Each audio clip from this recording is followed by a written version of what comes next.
there's a long drive into left field. Hey, what's going on, guys? It's Back to the Window with Scott and Scott's opening day. Man, I'm excited to be here. I am Scott Steehn, lead handicapper at winnersandwhiners.com. This handsome young fella to my left, your right, is Scott Reichel, senior handicapper over winnersandwhiners.com. And together, we do this each and every day, 3 p.m. Eastern, 2 p.m. Central, doing our best to guide everybody back to the window to cash those winning tickets. Scott, I can't get used to the new slow preview music. It's like it's about 20 beats per minute slower. It annoys me. Sorry. I liked it better when it was faster. Yeah, I did too, of course. So, of course, it's good to be here with you guys. For those of you keeping track at home, today's song to annoy Scott, Copperhead Road by Steve Earle. Glad I could trot that out for you, Scott. Had neither heard of Steve Earle or that song before, so I consider that a double victory. So, I've heard of Copperheads and Roads, but never combined. Never. I know guys named Steve, no guys named Earl, just not putting them together, huh? Yep. David Good says, good afternoon. Good afternoon to you too, David, out there in Phoenix. What's up, Jacob Houston? Happy opening day. Back to you, brother. It is a great day. All things are possible. Royals are still in first place. I'm loving life. Scott, did you make any baseball plays today? As of right now, no. Okay. I was actually thinking about doing a play the day 4-1. Didn't do it. Ended up doing basketball instead. My favorite baseball play on the overnight was the Diamondbacks team total over. I believe that was 3.5.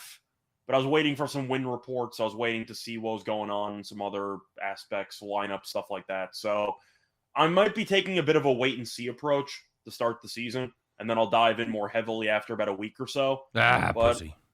Yeah, we'll see. I said we'll see. I didn't say I was going to. I said we'll see. I kind of agree. I kind of agree with that. You kind of got to see what you got out of some of these lineups. You're not going to find out much about the pitching one time through the rotation, but you will find out about how the hitters are doing, and it could be kind of a great opportunity to tread lightly because spring training was cut a little short. A lot of these pitchers have made just a couple, 3 appearances. So go Royals and Cards -1.5. All right, jumping right in. I like it, David. I like it. We'll see about the Royals. I thought they were catching a pretty good number there with some value. I know Bieber's been really good on opening day. Didn't have a great year last year, certainly not as good as 20, but you know what? We'll find out as that gets started here just momentarily. And yeah, that's about it. Of course, don't forget to like our video. Smash that like button. Don't forget to subscribe to all of our stuff, both our YouTube channel for Winners and Whiners and our YouTube channel for picks and parlays as well. Scott, you got anything to pump? Not really. Okay. Just looking forward to the Masters and to baseball season. Yeah, I know you got a Tiger Woods less than 4.5 bogeys. That is looking fantastic through about, 13, 14 holes? Yeah, he just needs to not blow up. That's for the first round, by the way. So, of course, people were unloading the trucks for Tiger to win the actual tournament at absurd prices. You know, top 20s make the cut, whatever. I took the other approach of don't suck. Under 4.5 bogeys in the first round. Right. So hopefully that works out. He has 1 through 13 holes. Yeah, so I'm in pretty good shape. In pretty good shape. Brad Evans says he has the Guardians and the Royals under 7.5. I don't hate that. That was 8 last night. So people woke up and saw that wind is blowing. By the way, it is blowing, and it is officially 45 degrees here in Kansas City. Very close to the stadium with about an hour to go till game time. So it's going to be a raw day out there, my friend. Absolutely. Yeah, what else? Don't forget to check out all the great shows here at the Max Wagers Network. You've got Midday Money with Sean Higgs starting off at noon. You got Allie Burns at 1 o'clock doing her thing with Morning Wood. Then you got, of course, Chris and Jim, Just Parlays. You got us at 3 p.m. Bringing it home at 5 o'clock with the Earl twins. Speaking of Earl, I wonder if they're any relation to... I never asked them if they're any relation to Steve Earle. That'd be excellent. Nick and Tim Earle, and joined, of course, by Detroit Lenny, who occasionally pops his head in here, as does Tim Earle. I guess Nick too good for us. You know, he didn't stop by. But, and then I know, Scott, in a couple of weeks, we've got a soccer guy going to fill in that gap at 4 o'clock. One of our... he's a real deal. He lives in New York, and he has season tickets to Man United. Man, you got to love that kind of devotion. And he is a serious soccer cat, and I can't remember his name, of course, but he'll be filling in there at the filling in the blank there at 4 p.m. So, You mean Miller? Yes, that's right. Is that right? Is that you know him? Well, you said it yesterday. Okay. Or Jim said him yesterday. The Renzo brothers. What up, guys? Scott R.C. The Spurs team total overs 116.5. Still like it? I think they'll get to 120. I got it at 115.5 for my play of the day.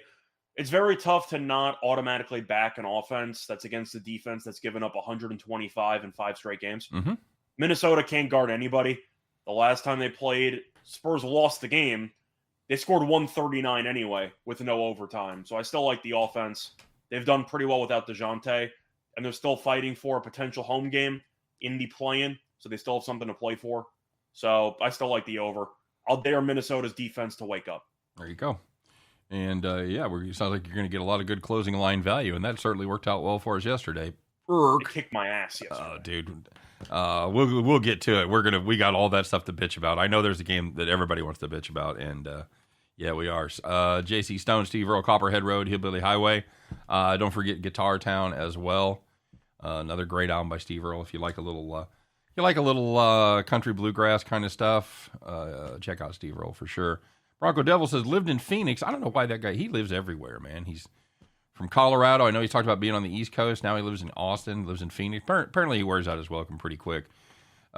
He got to see the Chargers. He got season tickets to the Chargers to see the Broncos and Patriots and Brady the year Brady got hurt. See, that's not surprising because, for a long time when the Chargers would play, at least half the crowd was for the other team. How do you guys like the Angels tonight? Well, as long as they're in the outfield, I'm okay. Smart ass answer, Scott. You got a legitimate answer there. I think as of right now, I'd have to lean to the Astros. From what I can gather from the injury reports, Trout is a maybe. I'm trying to remember if he's mid-season form. He might not play. And of course, God. if Trout's going to be out, then that's going to probably move the line at least 20 cents, give or take. So for me, I'm actually going to lean to the Astros, but that's mostly because I'm expecting Trout to potentially miss, which would result in a pretty big line move. So I'm going to gamble a little bit. I think the game's a toss-up anyway. Of course, Ohtani's a bit, I don't want to say overrated, but overvalued in the markets. As a pitcher, he sure is. Yeah. Because the bullpen sucks. Yep. So that also factors in, but I'm gonna go with the Astros there. Of course, they lost Correa. They're still pretty good. I think they're getting a good price. Give me the Astros a plus money. I'm going to sign up for that just about every time. Plus, Framber Valdez is no hack at all. He really kind of came into his own last year. He's got a great slider. I was reading a piece on him last night. Said he has the 5th lowest WOBA against when he uses his slider. So it's in pretty impressive company there. Houston won 9 straight opening games. That's a good piece of info right there, MZ. Because I'm going to say lineups turn over a little bit, but there's a few static pieces in there. So yeah, that could absolutely be a through line. Mets tonight up in your neck of the woods there, Skeeter. Mets, do they still have anybody left to pitch that hasn't gotten hurt yet? Apparently McGill. But the Mets, if you want to actually look at historical trends, they're great on opening day. So I don't know if that means anything because you went from DeGrom and potentially Scherzer to McGill as your starter for opening day. Jimmy McGill? No, unfortunately not Jimmy McGill. I think we both agree the Nationals suck. Yes. So the Mets, even though they are going to be a bit shorthanded in the rotation to start, the lineup definitely improved. Picked up Marte, picked up Kana. They got some pieces there. Now, both bullpens are not exactly great. I think the Mets bullpen is better than the Nationals. But I'm going to lean to New York because I just think the Nationals are a terrible baseball team. It's like being the skinniest person at Fat Camp. Yeah, they might have a better bullpen than the Mets, but I mean the better bullpen than Washington, but it's not saying anything, no. But I mean it's just a fact. The Nationals aren't good at anything. Yeah, they really aren't. Jacob Houston, by the way, says the Angels bullpen always says, "Give me the Astros." If your name is Houston, don't you have to bet on Houston like every game? It depends if you have a problem or not. If they had the Steehn City Rollers out there, I'd be. You really just walked right through the Houston we have a problem joke. Yeah, that was right there. Some of it's low hanging fruit, and some of it's already on the fucking ground. You can't just pick up everything. All right. Is Scott Jr. broadcasting from the jail day room? You know what? No. I was going to say something about, I asked him if he was in the tub, but then I saw that you're at your dad's shed, right? As of right now, I'm officially moving in about 2 weeks' time. Oh, that's right. I don't think, have we shared that?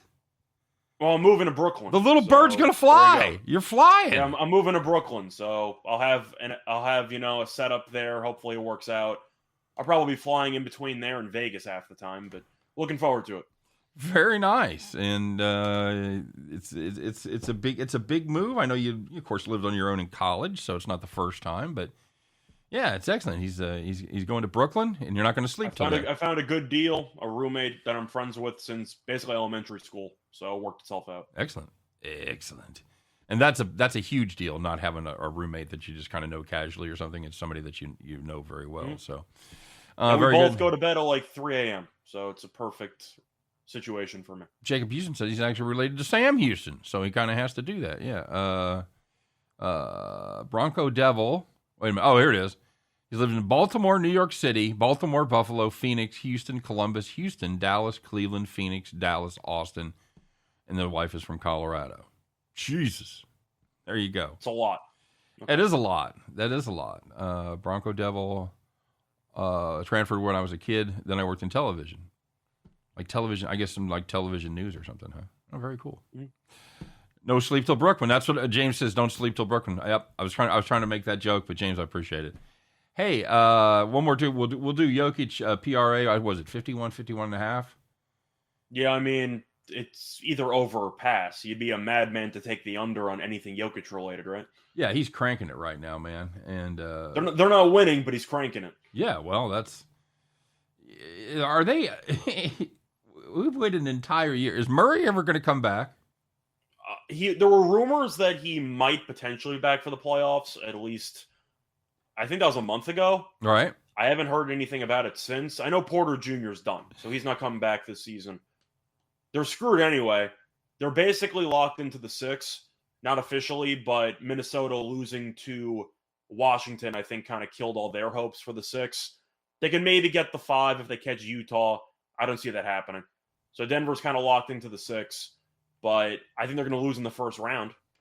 They're not very good. It's not their fault. No. Their second and third best players are injured, but Jokic is kind of in a LeBron situation. You look up, he's got 35, and they're somehow still losing in the fourth quarter. Yep, absolutely. So, yeah, absolutely.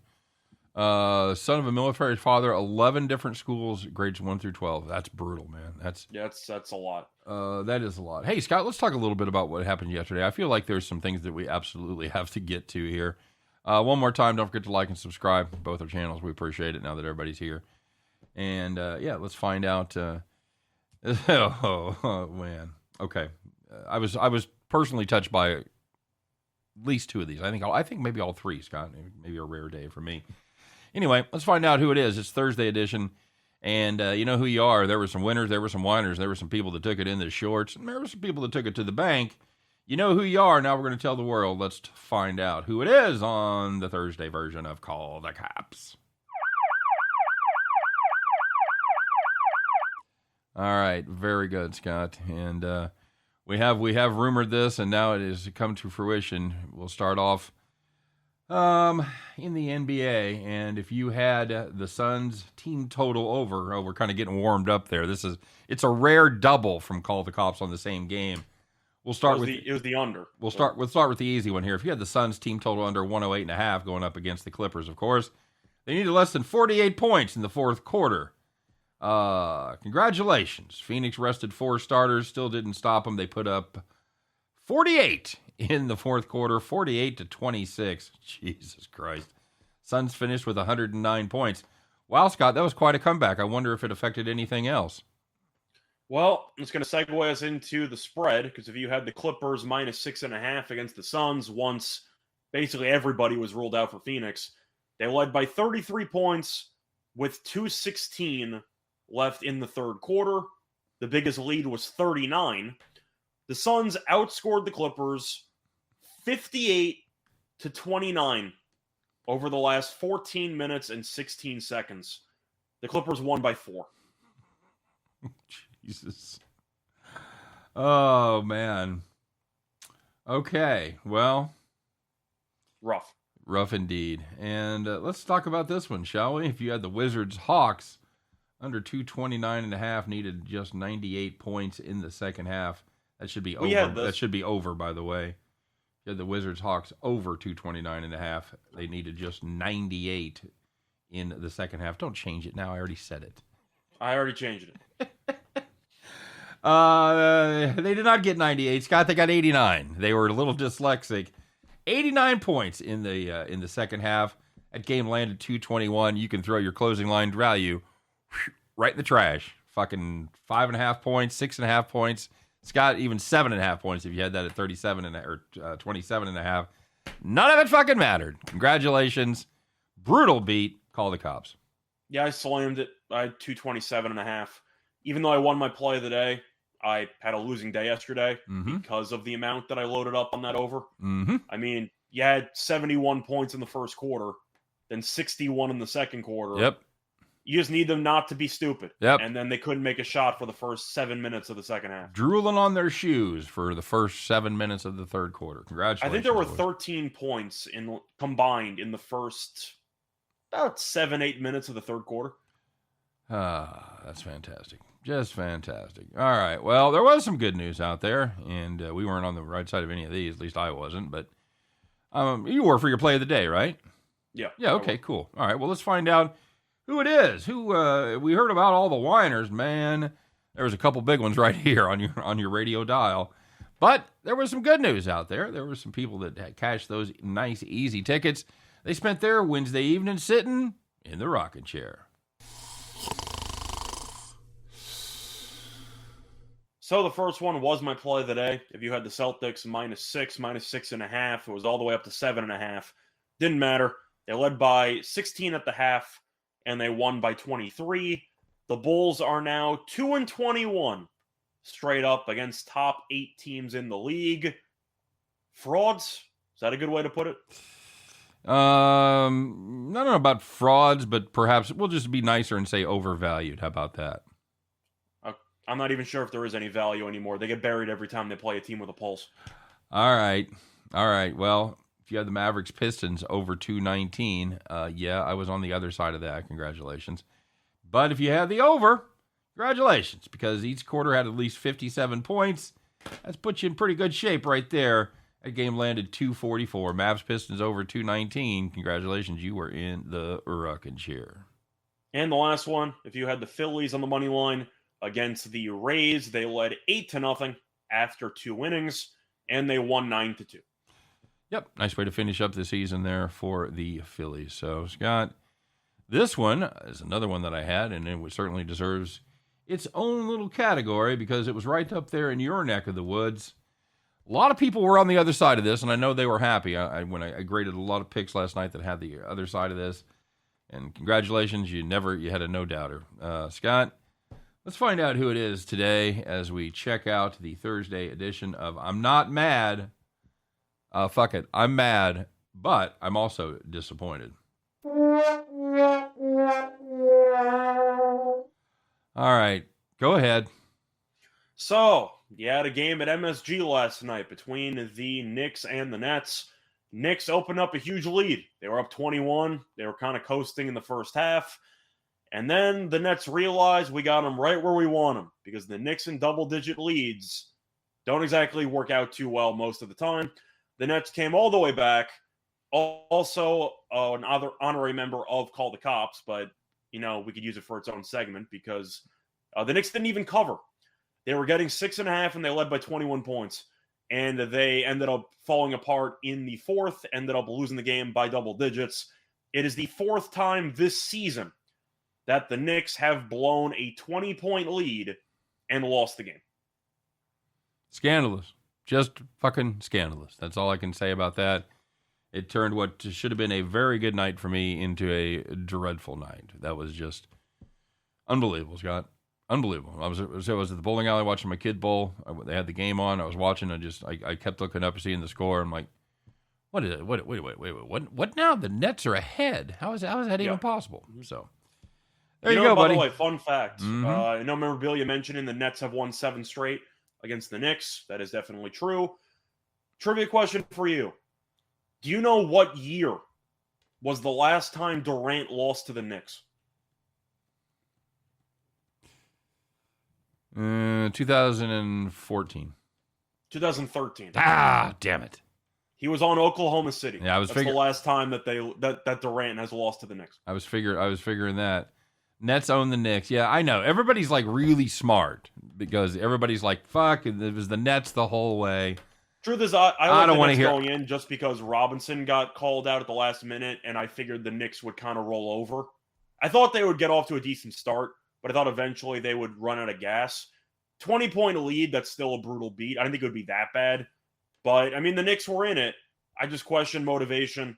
They were motivated. They just suck. Bronco Devil says, did you see the LeBron tweet saying you better watch out? You better not pout. Not cry? Yeah, I did not.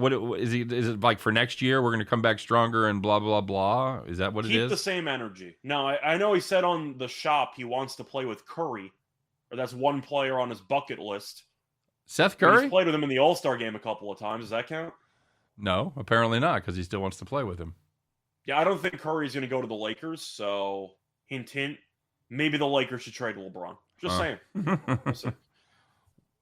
LeBron with the Christmas Carol. Yes, absolutely. That's it. 1777. You got any thoughts on the playoff future, Scott? You're talking about for the NBA? I am. Kind of a broadside there. I know we haven't talked. We didn't even talk about that in pre-show, but no, because I have a couple of props that I recommended on a podcast a couple weeks ago, but it's not even playoff. It's actually just to make the playoffs. I recommended the Cavs to miss the playoffs at about plus 560, and the Nets to miss the playoffs at about 6-1 or so. The Nets realistically should get in because right now, assuming they end up beating Cleveland in the next game in Indiana, they would be actually the 7. So they actually are in a good spot right now after that comeback win yesterday. The Cavs at plus 560 are an absolute treat because right now they're, I think, still favored to make the playoffs, but they're completely imploding. Right. There's no way around it. They're a mess. And they would have to play the Nets and then the winner of the Hawks and Hornets. I like whoever the hell wins that Hawks-Hornets game because I think Cleveland actually might miss the playoffs. Yeah, I think that's very possible. Yeah, Bronco Devil says the LeBron tweet was the haters better watch out. Yeah. God, just sit down. Just sit down until the playoffs are done. We're done with LeBron for a while. Cavs to make the playoffs is minus 120. Misses minus 105. I got it at plus 560. So fingers crossed. Ooh, got that good closing line value. Yeah, I can't wait to throw it in the trash can. No, I like your shot there. That's the kind of shit you just dream about right there. Mm-hmm. Having, plus 400% or whatever. Spurs tonight plus 8.5 against Minnesota. Yeah, for me, that's going to be Spurs or pass.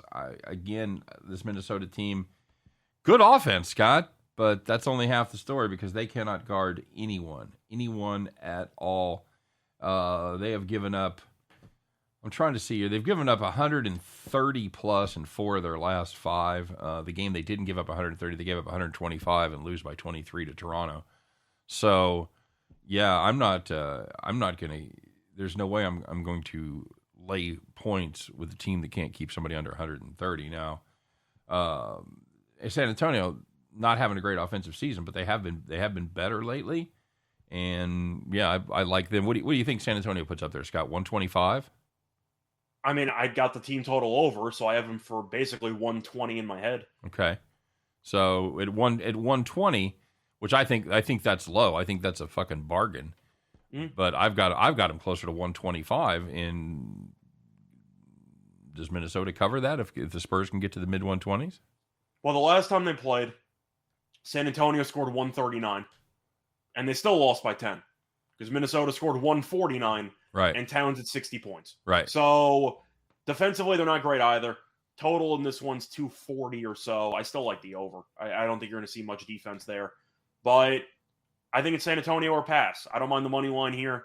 But you can argue Minnesota might be motivated after having that no-show against Washington. I'm viewing it more as a red flag because they gave up 120, 130 give or take points to Washington. That's hard to do, by the way. That's hard to do. So I think the Spurs should do what they want offensively.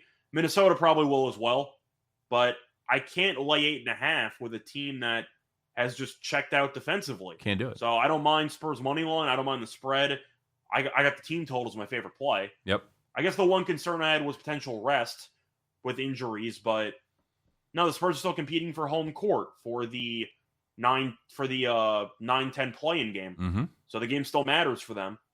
I like the Spurs. Yep, I'm with you. 1777 talks about everybody's all over the Suns, but he wants to see how Curry is coming back from Golden State. I'm the same way. I want to see what this Golden State team is. I think you are underrating them just a little bit, Scott. They were the best team in basketball for the first 6 weeks. 2 months. I'm being pessimistic, as a classic gambler move because I have a ticket on them to win the title. Right. So right. I'm automatically lowering expectations in my head. I got him in a parlay, so I got him at basically 50-1 to win the title, which is just an insane deal for me. I got pretty lucky. I hit the other legs of the parlay, but still, right now I got 2 future bets, 3 if you include Coach of the Year, but that's kind of a done deal. I have the Suns to win the West, also a parlay. I got that at, I want to say 30-1, I think. And I have the Warriors to win the title at 50-1. So the one thing I'm rooting for is the Suns and the Warriors to not be 1-4. I want them to match up in the Western Conference Finals worst case scenario. So I'm really rooting for Golden State to win out or for Dallas to lose because I don't want Golden State to be the 4. But I'm acknowledging that with Looney, no Wiseman coming back, they have no front court depth at all. Right. Draymond really has not been very good. And I'm looking at a situation where Golden State really relies so heavily on Curry, and he struggled for a decent portion of the year. I'm concerned about them having enough supporting cast depth to overcome a mediocre series from Curry. I think that's my main concern. That's fair enough, and that's all legit. And they've lacked in the front court all season long. So, I mean, Clay's been streaky, yep. Poole's been amazing, but Wiggins has been streaky too. So, assuming Curry has his usual performances, 20-something points, 44% shooting, 43% shooting. Am I sure they can win a series against Memphis? And again, I don't know about that. I don't know. Right. Somebody talking about the Sixers-Raptors game tonight, possible or most likely preview of the 4-5 matchup here in the playoffs. It could go a little differently. The Bulls could allegedly catch them, but it's just about a fait accompli at this point. So here's my question for you about those kind of games, Scott. How much do you show them? You show everything? Do you sit anybody? Do you have any tricks up your sleeve? I mean, you probably played them 3-4 times this year, probably 3 times already this season. So have you showed them everything? Is there anything you hold back? What do you do there? Or you try to make a statement? I don't know if Toronto knows how to take their foot off the gas because that's just how they've played all season long. Philly, of course, still competing for the potential 1 seed, realistically the 2 seed. I don't think anyone's catching Miami at this point, but the game still matters for Philly. And you can make the serious argument that if they were facing off in a playoff series, who the hell is going to guard Embiid? Because you have Siakam playing center, and I like Siakam, but I really just don't know how anybody on the Raptors' smaller roster is going to match up with Embiid. So there's a reason why the favorite has switched in this game and why a lot of money's pouring in on Philly. It's because of the fact that Embiid is probably going to go for 35 again. He's going for a scoring title. Harden has not really shot the ball at all recently, but he's a good facilitator. Maxi's been good. I believe he had 7, 8 threes last game against Indiana. So he's been playing well. Yeah, Harris has been okay lately. But of course they have no Tybal because it's in Canada. So in a playoff series, Tybal would not be able to play road games.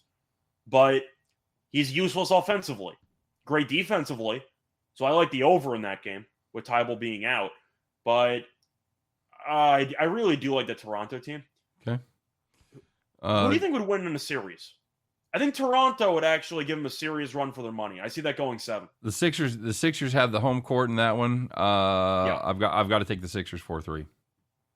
But I think you'd agree it would go. Yeah, you agree it'd go 7 though. I think it would be a war. Yep, agreed. I think it's going to be a great series. 1777 says Warriors went 2-1 with Curry in the lineup this year. That's correct. Jacob Houston, I believe, is done with basketball. Well, not done with basketball. He's ready for basketball to be over.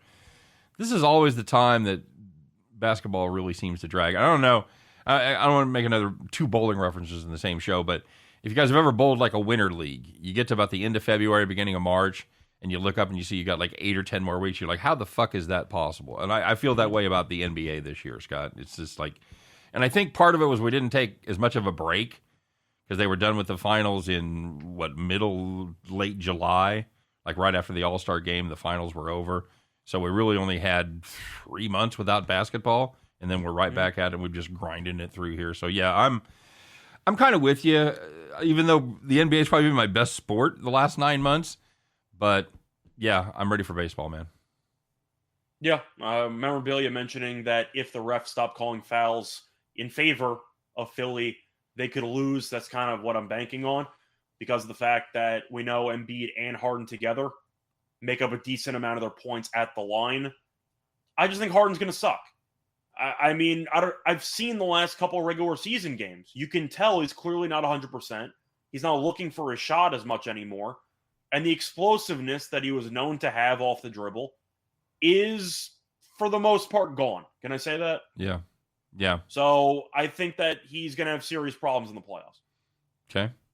Bronco Devil says Tiger Woods on the little TV, Cubs on the big TV, and us on the computer. It's said a beer would make it perfect. You know, we ought to come up with a special segment called "Living Your Best Life," and there's my initial candidate right there because that motherfucker is living his best life. Is it getting better than that, Scott? Not really, unless you have multiple TVs. That's it. That's the only way. So, we haven't talked about. Good. You're asking if Harden's not interested. I think part of it is Philly potentially force feeding Embiid to get the scoring title. So I do think Rivers might be trying to make sure that Embiid gets that scoring title. Plus, nobody can guard him, so he's going to walk into 40 almost every game. But if you've watched Harden the last week and change, offensively, when it comes to shooting, he has done basically nothing. And I think that's going to continue in the playoffs. Yeah, we had that nice little spurt when he came over, when he first started playing. 2-week honeymoon phase, and then you saw him getting treatment on the leg, and you could see the shooting numbers falling off a cliff. The turnovers are still not great, but in close games late, you know that Harden's going to want the ball in his hands when the ball shouldn't be in his hands. And I think that's going to be the issue that they're going to run into. Ninja has a solid strategy. Fade the Kraken, take the Blackhawks. Well, the Kraken are awful, so I can't really argue with that. Nope. As for the Blackhawks, I don't know if I can really back them the entire time. Of course, tonight they play the Kraken. So, in general, I like Chicago tonight. Chicago's not any good, especially since they got rid of Fleury. They don't have a goalie, and their team stinks anyway. So, yeah, they're not very good. Very good. Worked 40 years to be able to earn this. Absolutely, dude. I completely get it. That's just excellent. You're absolutely living your best life, brother. And I appreciate you making us part of that because I'm not sure I wouldn't give up the computer for another screen right now. I'd be taking a nap. Are you gonna be able to sleep there in Brooklyn? Yeah, why not? It's gonna be. I don't know if it's gonna be as quiet as your neighborhood there in No, it's a pretty quiet area. It's not extremely, I'd say, busy. It's a pretty quiet neighborhood, which is good for me. But it's close enough to the action that I could take an Uber or something. Yep. Ninja said there isn't much value left on the first 5 under in the Royals game. Too low now. Score first inning. Yeah, that's not a bad idea either. I don't think of Greinke. I mean, we talked about this game briefly yesterday. I said I like the under, but I don't know what Greinke we're going to get, and I don't know what Bieber we're going to get. So I was kind of staying away. But of course, the wind is going to help out the under, or it should. Yep.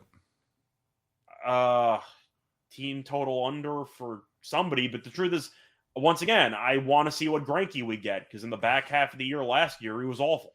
Yeah. By the way, Ninja, I agree with you. At 3.5, that makes all the fucking difference in the world to me. It was at 4.5 yesterday, and now it's the bottom's falling out of that number, and so now we've gone to a juiced under 7.5. I wouldn't be surprised to see that. Well, we don't have much time until game time, so yeah, I think it'll stick at 7.5. But you're paying minus 125 for it. So as far as the full game, and yeah, then it sucks. But it's still a reminder: the Royals game is free on MLB TV. I did not know that. David Good's going to play. Speaking of living your best life, he's going to go play golf in 40 minutes. Excellent. And Tate the Great says, I like Embiid over 32.5, Harden under 20.5. I solidly endorse both of those plays. I mean, Embiid, if Philly wants to win games, Embiid should be going for 35 plus. Toronto's undersized. You might see a little bit more Chua or some of these other centers they have. They're not very good. Yep. I don't think it's going to matter. Embiid should probably end up going for 35 to 40 in this game. Jojo Rabbit checking in. Let us know the Brewers are up 1-0. Yeah, I saw that. They had a pretty well hit ball to first base, bobbled it just enough to take the double play off the table. Not sure he would have gone home anyway, but had no shot at a double play anywhere. So the old 3 unassisted RBI. We'll take it. Until Lorenzo can. No score first inning, minus 255. Too much juice. It's minus 250. Or 155. 155. Sorry, okay. That's my bad. That is pretty juicy. It's a lot of juice. It really is. I like that play, but man, I'm not going to get involved in first inning anything more than probably minus 135. You? Yeah, I agree. Yeah. Especially with me not knowing what Greinke's going to show up, I'm going to pass. Yep. I agree. They could, top of the Cleveland order could be. They've got some speed at the top of the order. So they don't even have to hit the ball hard to get some guys in scoring position. So, you know what I haven't asked you? 4.5 is so much better. Oh yeah, dude, so much better. It makes all the difference in the world. That's a huge run. It's 20? It's 25% of the value right there, gone just about. So, we never talked about all our baseball stuff. Scott, what do you think about the designated hitter? And I'd like to put it out to our fans as well. What you guys think about the designated hitter in the National League? I'm a fan of it. Are you? I think it's stupid to make terrible hitters hit the ball. Now, I mean, I'm also biased because as a Yankees fan, I remember Ching-Meng Wang getting injured running the bases against Houston 10 years ago or so, and ended his season. Borderline his career because he was a Cy Young candidate for 2 straight years, won 19 games in 2 straight years, and then he was never the same guy after that. But I know that you occasionally have a DeGrom or a Syndergaard or a Bumgarner, and you have these moments. Hell, Carlos Zambrano, who can hit some home runs and make it entertaining. Greinke. Most of the time, you keep the bat on the shoulder and you strike out. I don't care. Just give me an actual bat or it's a waste of time. All right. Bronco Devil says his juice limit is 140. 17. That's fine. 1777 already roasting Royals fans. Greinke on the mound and then laughing face emoji. Hey. Give me 1 day, all right? Give me 1 day to be excited here.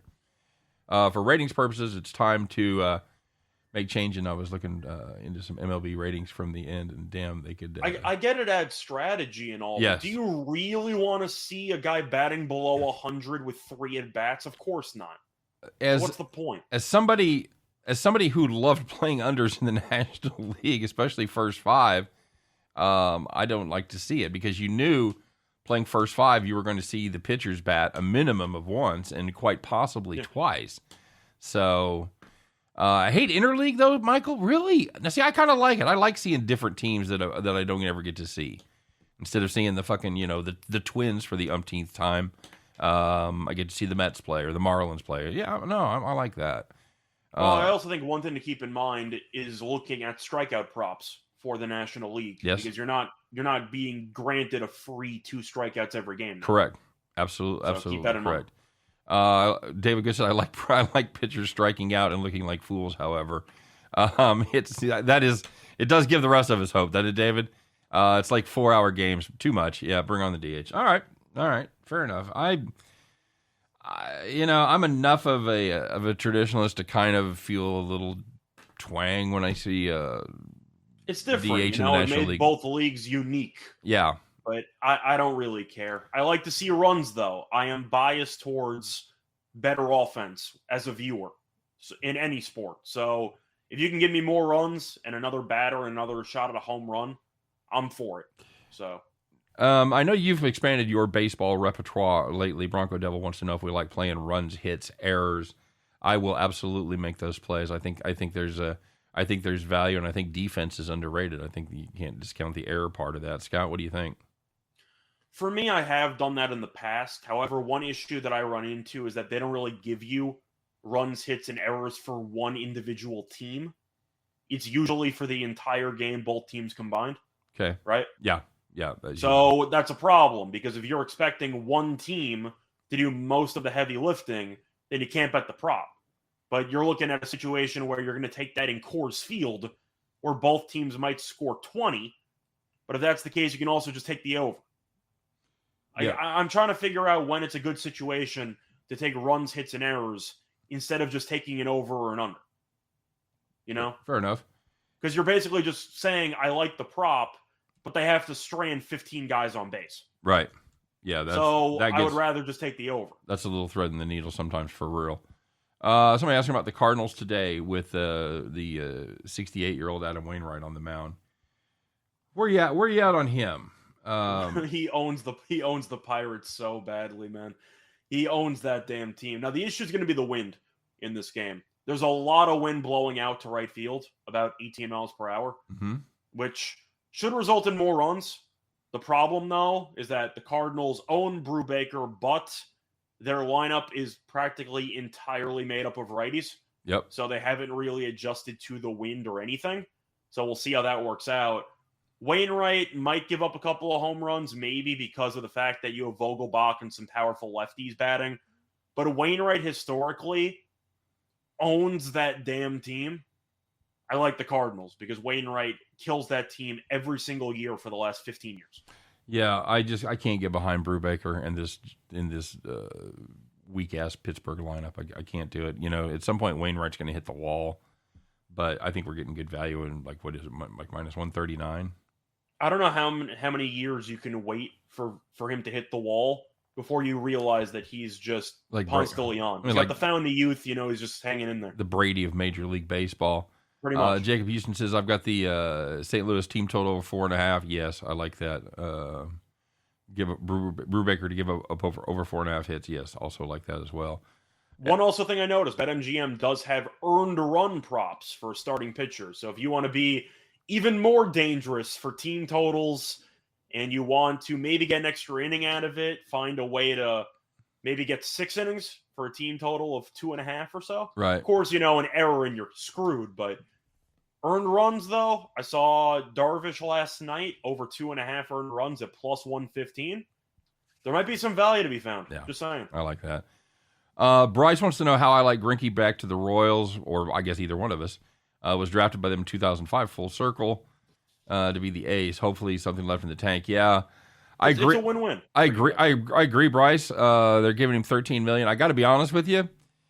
If they'd have made this, if they'd have made this deal, if it had somehow been a trade for him of middle of last season, which of course wasn't going to happen with the Astros making a run, but he had a good first half, and then the second half happened, and especially the last month, it was brutal. We've talked about it a lot. He was basically left off the playoff roster. He was that bad. Yes, yeah, he was practically. And Scott and I made a nice little chunk of change fading him late in the year. I don't know, Bryce. I'm anxious to see. I wish we had a good enough pitching staff where he was the crafty veteran in the 4 or 5 spot.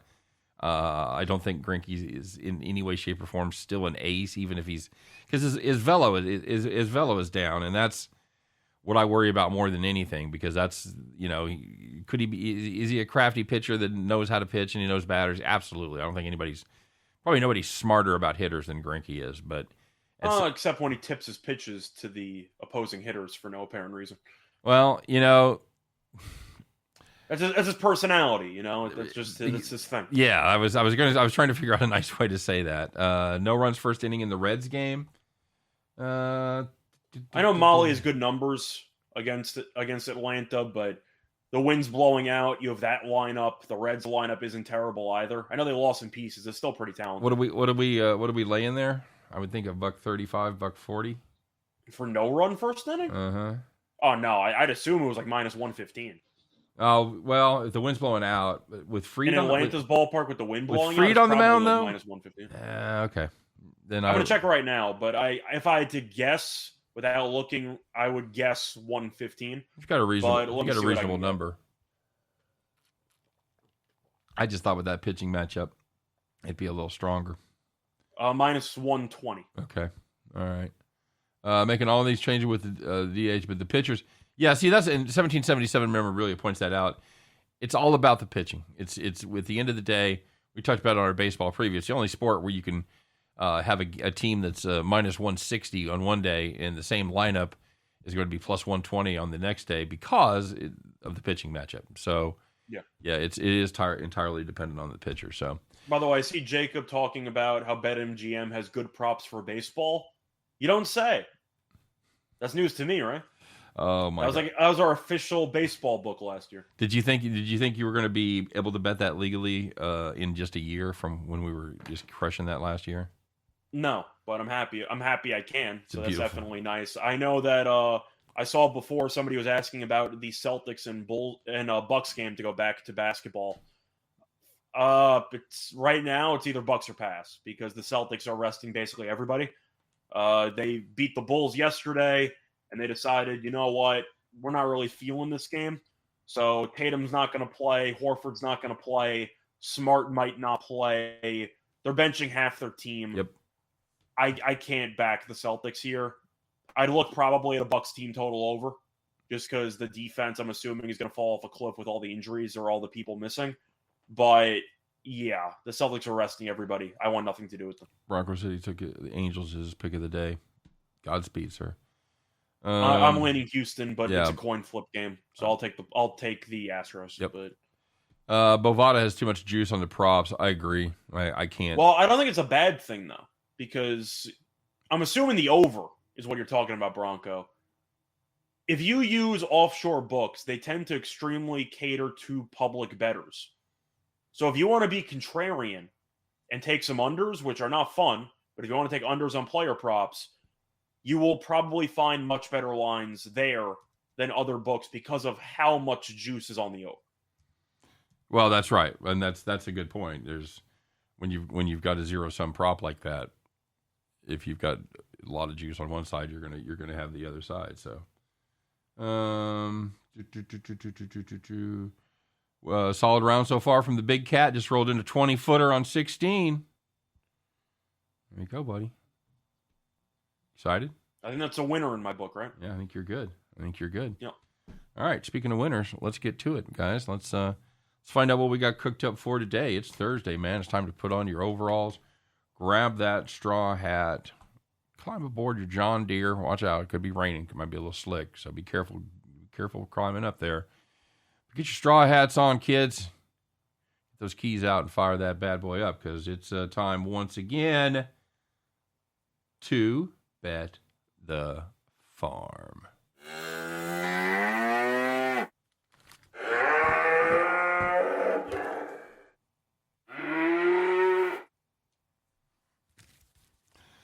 All right, there it is. And that what? I don't have the hat with me. Why don't you bring the hat with you? I just forgot to. Did you not get the case? The case? No, Yeah, I did not. The case for the hat? The traveling case? The travel No, case, right. No, I didn't get the traveling case. No. That I didn't get. Okay. Bring your fucking hat. Jesus. What looks stupider than two guys wearing hats? One guy wearing a hat? One guy wearing a hat. That's right. And that guy going, "Where's your fucking hat?" All right, well, fuck. Hopefully you can make picks better than you wear hats, buddy. So first of all, how'd we end up yesterday? We had the Celtics team total over, and they got there. Woohoo!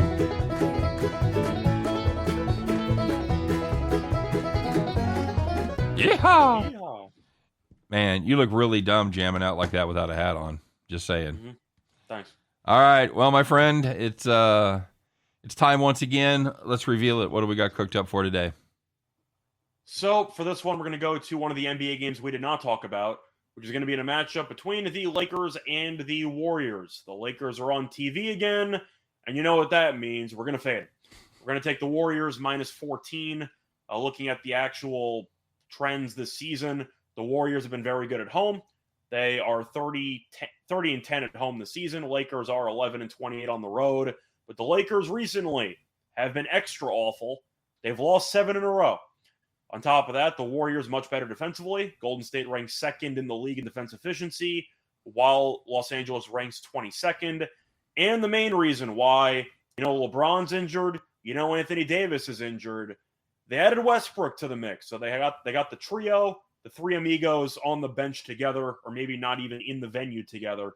But you have a Lakers G League squad against a Golden State team that really needs to win moving forward to try to fend off the Mavericks for the 3 seed. I expect Golden State to bury them. I think Golden State wins by 20. Generally speaking, laying gigantic numbers is not something that you like to do in the NBA. However, this is the week to do it. This is the time of year when you have teams with drastically different motivations, albeit some of them have no motivation, while the other team is all motivated. So even the supporting cast, like you think Dwight Howard, who joined the team to try to win a title, yes, is thrilled to be playing a meaningless game in the final. No, nobody's going to care. They're going to roll over. Absolutely. So that's going to be Bet the Farm for today. It's going to be the Golden State Warriors minus the 14. By the way, guys, we had a chance to take minus 13.5 at minus 125. And at that point, paying 15 cents extra juice for just a half a point, going from 13.5 to 14, we didn't think that was very good value. So if we land 14, you can roast us to no end. But we like the Warriors to win comfortably, probably by 20 plus. Yeah. Okay, there you go. Thanks very much. And thanks very much to you guys for just stopping by today. You're going to be there all weekend in the shed, Scott? No. Just for tonight? I was there last night, actually, so I'll be back for the background tomorrow. Okay. Well, there you go.